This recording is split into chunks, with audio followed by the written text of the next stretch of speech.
You are watching an online intensive of the Dance of the Eye and the Hand. Lesson 2 of Painting the Waters of Lake Superior. Welcome back. This is Lesson 2 of the online intensive of Painting the Waters of Lake Superior. Last time we did painting the undercurrents and a little bit of sparkle on the lake. Today we're going to do the hidden horizon. So we'll be working from this model, which makes the horizon line vague. And it's if you've experienced Lake Superior, it's an often experienced phenomenon. So there's a packet or a handout online for this lesson, a little bit of introductory material to help you look deeper into the model. And I also still will make available 11-17 handouts of each model. If you wish to work from those, just call or email me and we can set up a time to come by for that. So let's get started. So we'll start today with our double-sized sheet of Schwinn paper, our model showing us the Lake Superior with the hidden horizon line.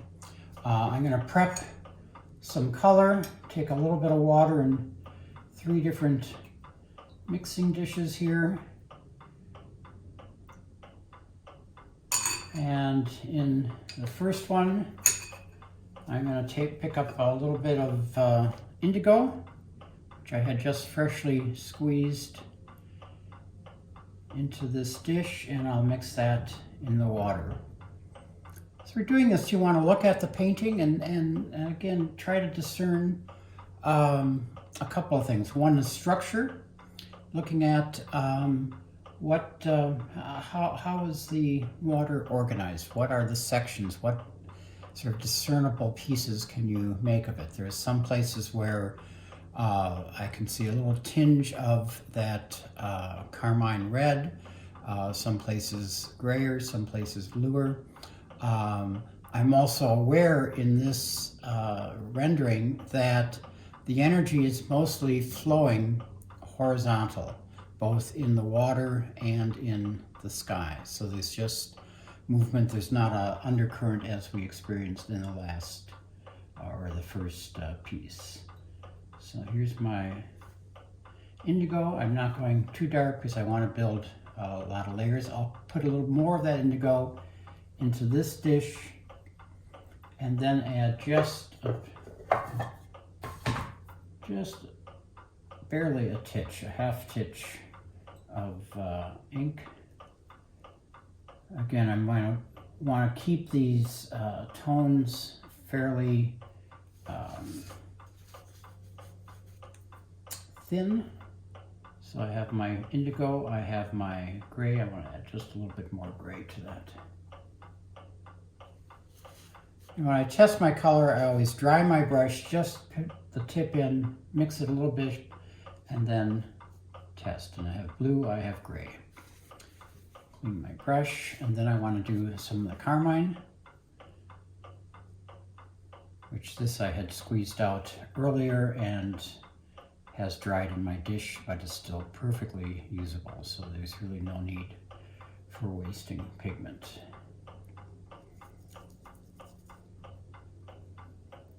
I have my carmine, and then I'm going to again pick up just a little dab of the indigo just to cool it a bit, and then dry it, test it, and there's my indigo. So pretty subtle in terms of tones. So I'm going to start again, as we did with the first one, with some of the undercolor, which is the carmine and indigo.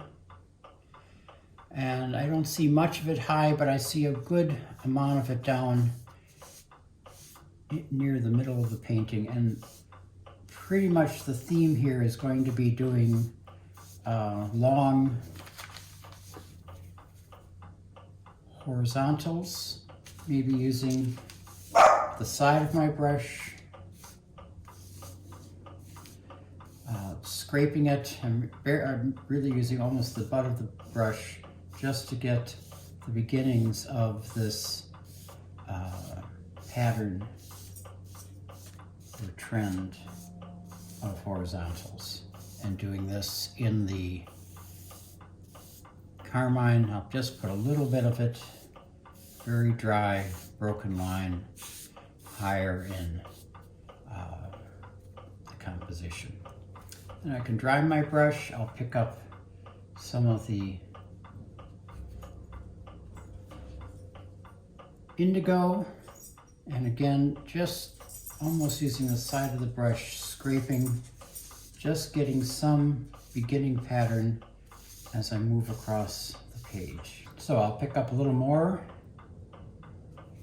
of the indigo, maybe splay my brush a bit so I'm really getting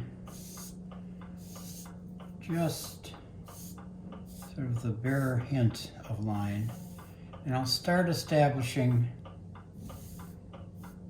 sort of near, above and below what would be the horizon line. And we can refer to the first painting we did if you need to know exactly where that is, but this gives us a sense. Using it broadly, so I'm getting some broad movement.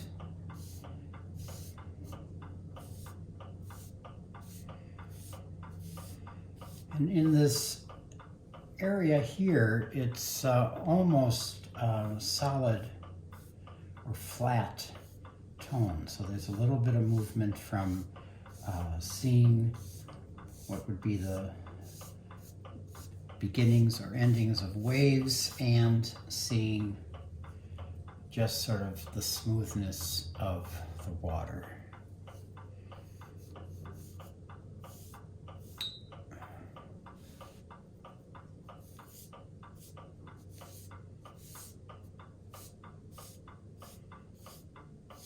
And the energy gets more condensed as you come closer to the bottom of the page. Sort of a form of open and close. And the real challenge in this is doing it slowly. You're not going to do too much of anything at one time. And so I'm doing a bit of the sky, but doing it what I would call in a pretty open way. There's short lines, they're well spaced. As I get below the horizon line, I'm doing a similar approach, just getting some broadly, very thin, but broadly spaced lines.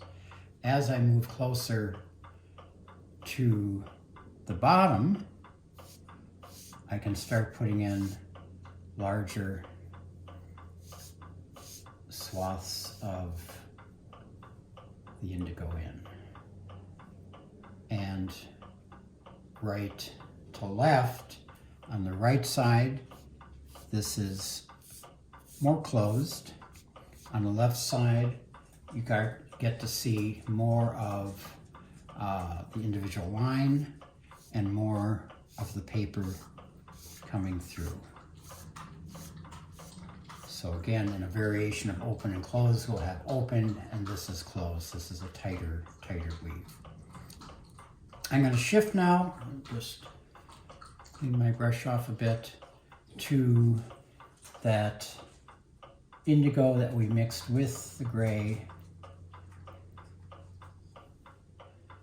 Damp it down just a bit, and again, just splaying my brush a bit, and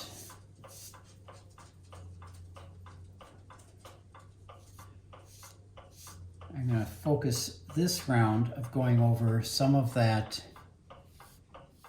carmine and begin to start blending it into the gray. So it's both there and not there.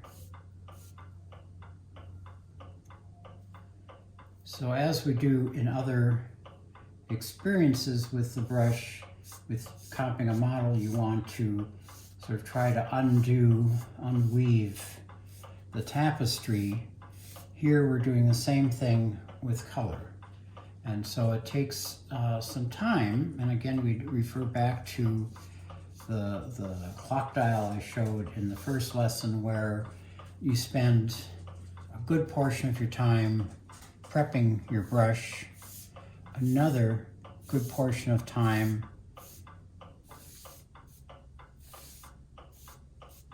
looking at the model, and then finally looking or being able to paint. So there's time that if you're just staring at the model is time well spent.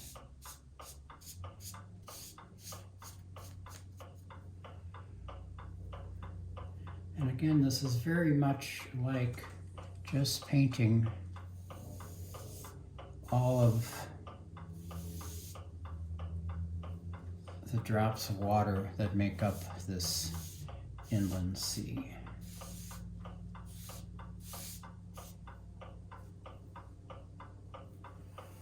Get a little higher here. And though the sky will be mostly blue, we want to put in some undercolor of gray here, and leaving that flying white as the places where the light is coming through the clouds.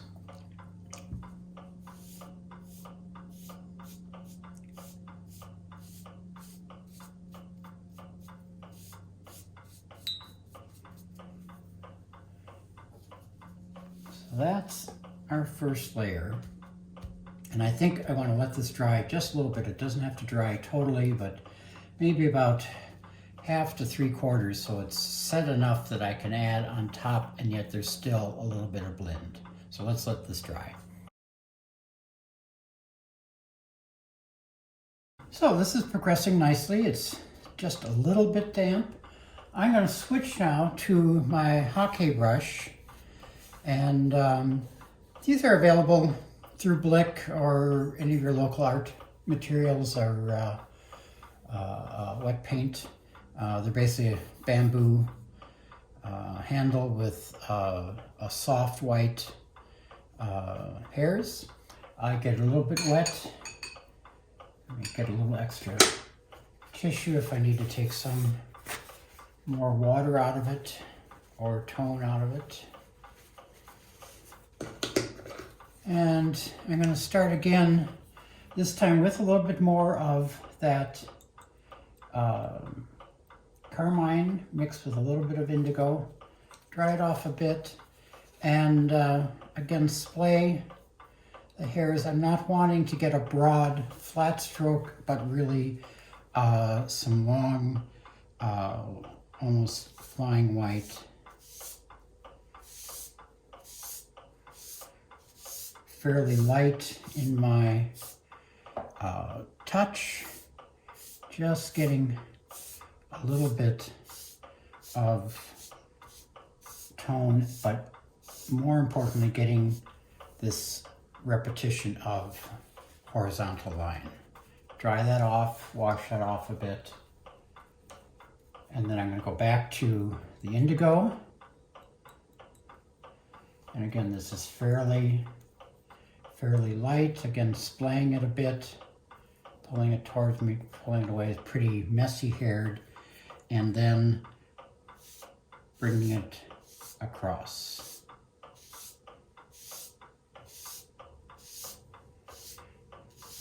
I'm still allowing some areas to stay the color of the paper, the white. Some I'm now allowing to totally saturate with tone. And I'm working some of the middle part of the sky and some of the top, just to get, again, some of that tone and some of that linearity established.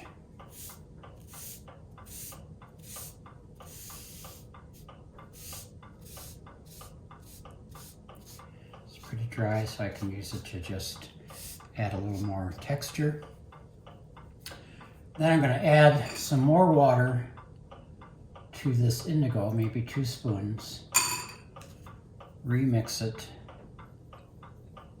So now I have a much lighter indigo. And again, with my Hockey brush, I take some of the excess moisture out of that. Again, just splaying that. I want just, you know, a few hairs at a time to be hitting. I don't want to flatten this, but I want to add texture. And again, I'm running horizontally all the way across. And with this lighter tone, I'm doing more pressing. I'm beginning to take more of the color of the paper out of the composition.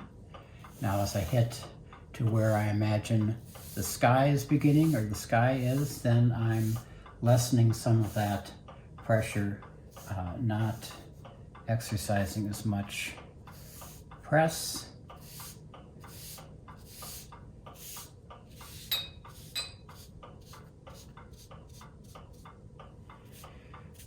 And though that was quick, we'll let this dry for, let's say, about 10 minutes. So now we'll continue. This is almost totally dry, and as you can see how much it dries back each time. I'm going to add a little more water to my washes here.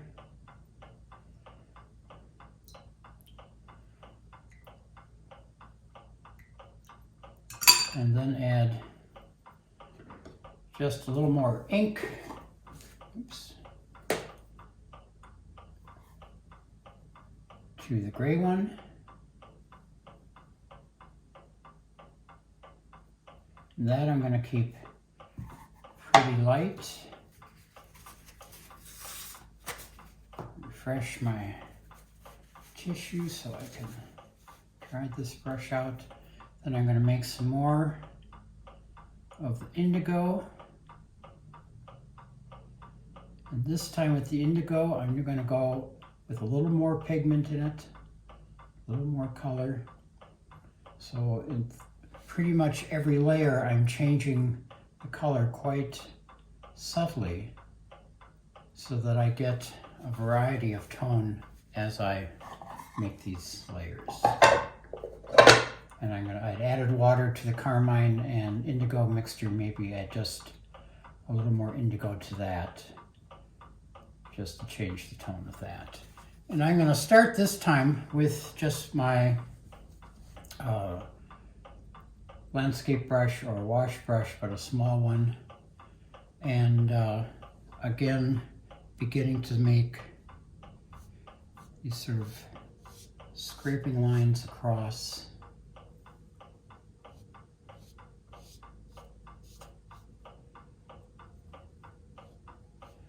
Going over some of the areas that had that carmine under it to help blur the edge of that color.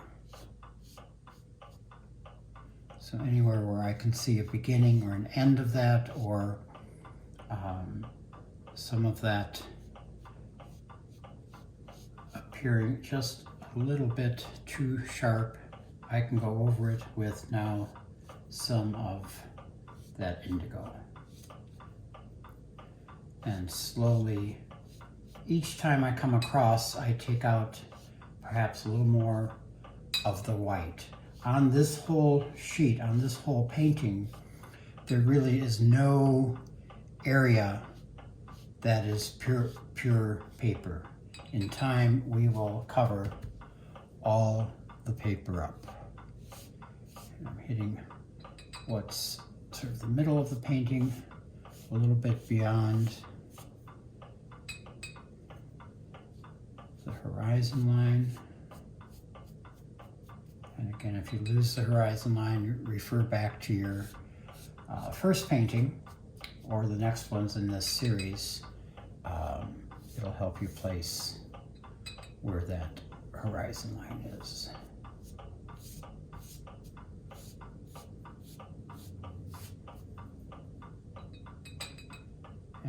just a little bit darker with this indigo. Hit the top of the page pretty much all the way across. Then tip to water, and I take out some of that tone and change the density of that tone as I go. So now it's almost all water. So I'm shifting, blending by doing that. And even though this is now almost fully wet, I'm going to go to some of this gray and just bring some of that in. And what we're doing is sort of like, it's like putting, you know, a layer of mesh over the painting, or a cheesecloth, something that would screen out the particulars or the strength of the color. So it's a lot of blending.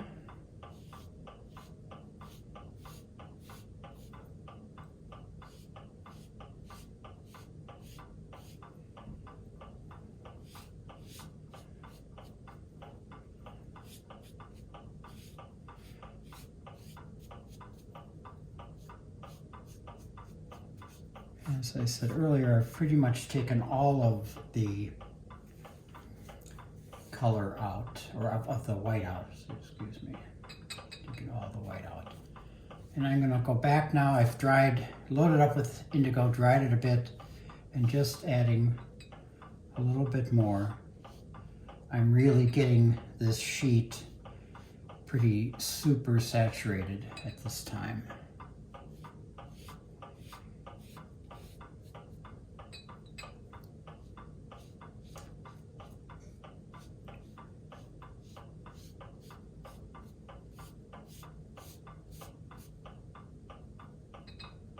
Mixing both the gray and the blue together. Again, just taking opportunity to just add a little variety of tone so that when this all dries and blends together, you're going to get some movement, but very subtle movement and very what do I want to say, very peaceful, very staid. So now this is sopping wet. We'll let this dry, maybe even up to 20 minutes, half hour, and then jump back in. So let's give it a break. Okay, let's see what we have. This is pretty, it's still damp. It's not soaking. I don't want it totally dry. And I'm gonna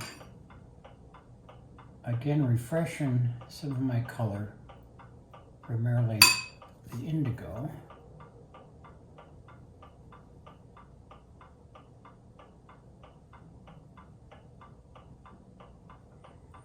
And probably the most important thing you can learn in trying to create these paintings is patience. This takes just a lot of slowing down and taking your time. So I'm going to go back. I just refreshed the indigo, refreshed the black or gray. I'm going to go back to my hockey brush, just dampen it a little bit. I don't want it too wet. And again, I'm going to the indigo, and I'm going to bring just some long swatches. I'm using pretty much the width of this brush now, taking more of that white out, being a little more, if you will, aggressive with the color.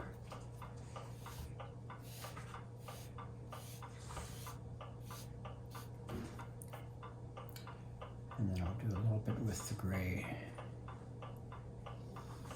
all the way through the middle here.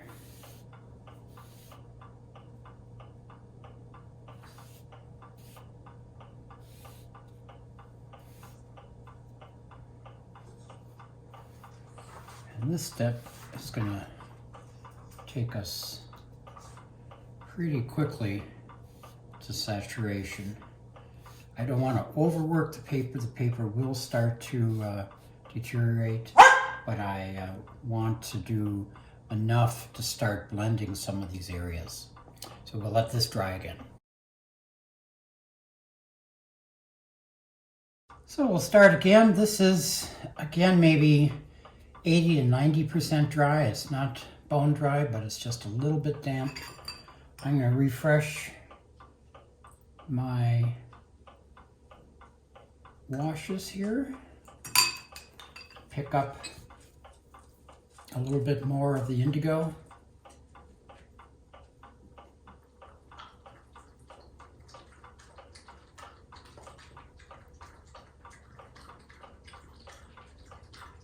And just a little bit more ink. More light.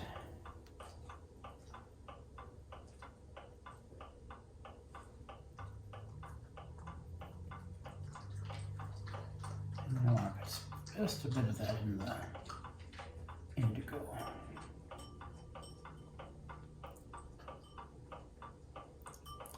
And also a little more of that in the carmine. So now I'm going to go back to my hotkeys brush, just dry it off a bit.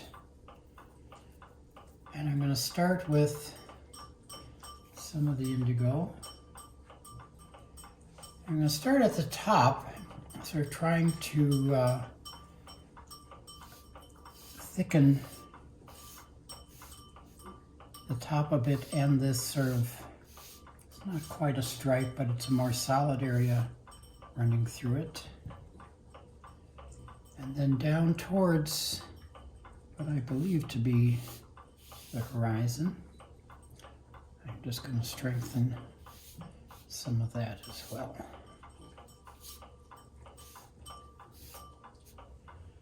Then I'm going to go down right where some of the heaviest of the carmine is, and go over that with some of this heavier indigo, and then switch to my, I want to test this first. Yeah, just a little bit lighter than that.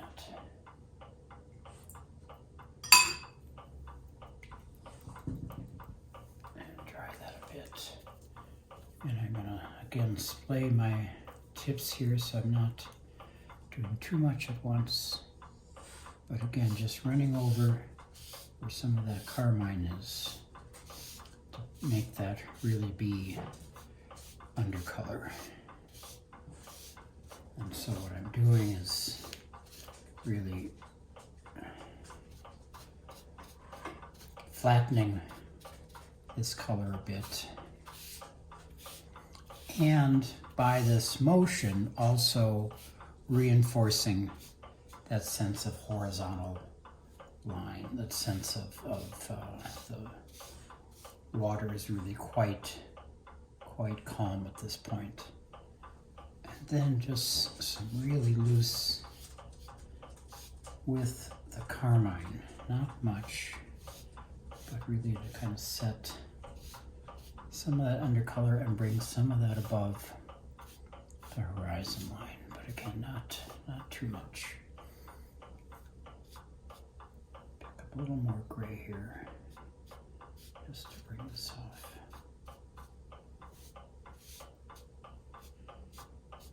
Be careful with the gray because you don't want it to get too dirty, but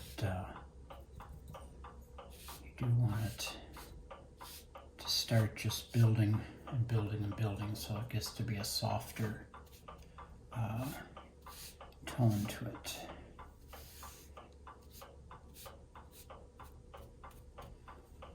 So then again, we'll let this dry. So this is all dried. It's dried back. Looks well, nice movement horizontally. I'm gonna refresh my indigo here.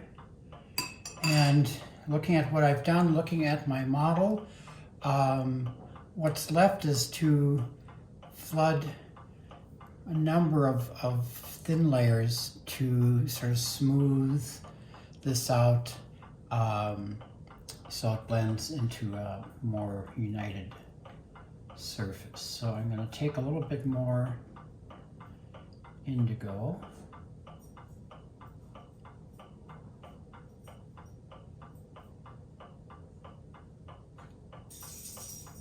And again, what's required here is not so much technique, it's really just layering and layering and layering. What's required is a healthy amount of patience to just do a little bit at a time and slowly build the layers. I'm going to load up my hockey brush again. Let's get a little more fresh tissue. Take some of the water out of here. And I'm loading it up with indigo. And this time more full coverage. I'm really at this point wanting to blend those layers to create more of a unity for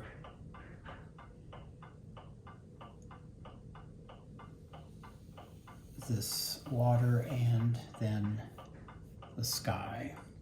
I'm then going to add a little bit of water so that there's some variation in the tone. A little bit more so that this lightens out, and then finish at the top. I'll let this dry. We'll come back probably an hour or so. Let's get this wrinkle out of here. There we go. And we'll do maybe one or two more layers, and then I think this is going to be complete. So let's let this dry. So this is now fully dry.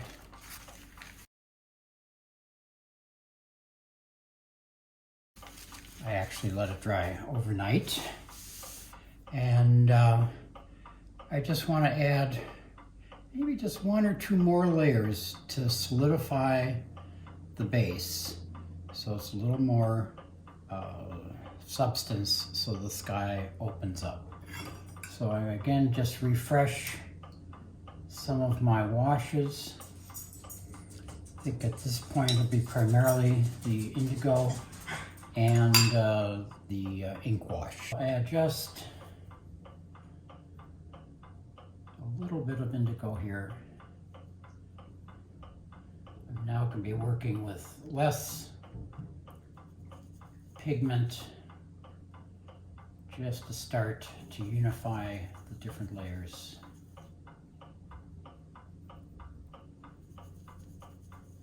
And this dried overnight, so I'm using a little bit more liquid to restore it. And then I'm going to take a little bit of ink for my gray. And then dry that out. And then I'll go back to my hockey brush. And again, I want to just thin layers primarily on the base here to give a little more substance and weight. Here I'm doing a pretty slow application. This will be a little bit faster, which means there will be less pigment in it. A little less on another slow piece here just to get some shape, and another up here.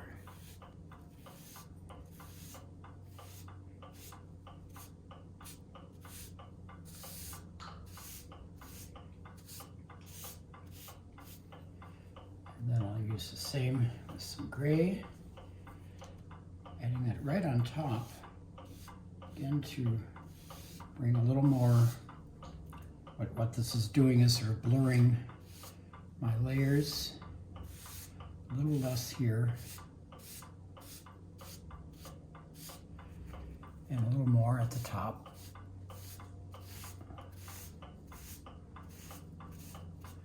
And then I'm just adding tipped water and going over the areas so that I want this to blend and not have any hard edges on it. So I'll end up with, again, a fully wet sheet.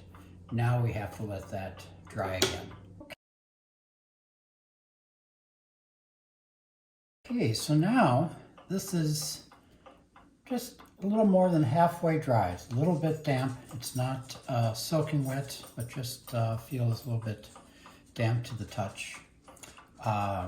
I'm pretty pleased with what is setting up here. So I think we just need one more layer here. I have sort of a solid base. I have a nice full area here. I just want to take a little bit off of this in terms of lightness so that it just flows from water to sky, and then the area in between is still sort of unknown or vague. So I'm using just a little bit of the gray wash, and this is still a bit damp, just lightly going over it. And I'm just taking a little more of the white off of it. I'm not even reloading the brush, so it's just on its own, changing from a full gray, which I'll add again here down here.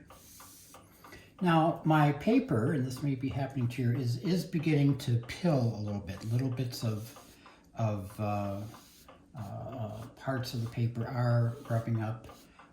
You don't want too much of that, but it's okay if it's happening. I just want a little water in here. I don't want this to be too dark.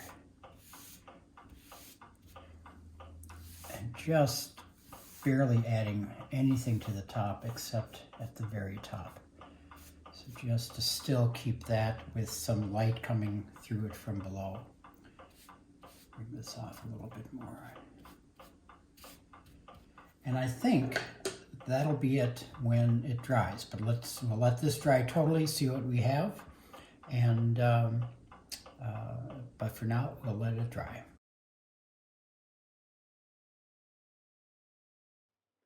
Now that this is dried, we can see the completed piece. The waters of Lake Superior with a hidden horizon line. Next time, we will do a variation on this with the horizon line just having a little bit of a glow. Until then, take care. Before you go, please note there's a PDF on the website for each lesson containing the models for each lesson and supplementary material for each lesson. You have been watching Distance Learning from Laughing Waters Studio.